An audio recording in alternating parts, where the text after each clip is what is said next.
Welcome to this step-by-step tutorial on building a simple robot car using Wemos D1 Mini and L298N motor driver. You'll learn how to assemble and control your robot with a smartphone browser. These are all the components you need for the project. Most of them are easy to find and budget-friendly.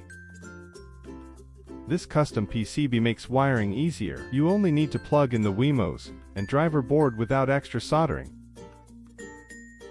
First, attach both DC motors and caster wheel to the robot chassis.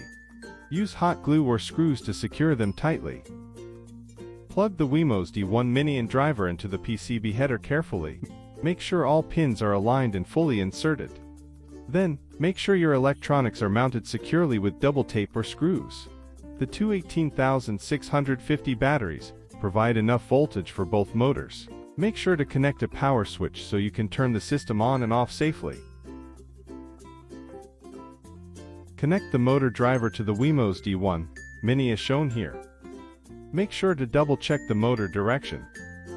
Now upload the code from your PC using Arduino IDE. Make sure the board is set to Wemos D1 R1 or Lowland D1 Mini. Once powered on, your robot will start broadcasting Wi-Fi. Connect your phone and test the option buttons forward, backward, left, and right. In part 2, we'll break down how the code and web interface works. Subscribe so you don't miss it. Hear the test of the robot movement before adjustment.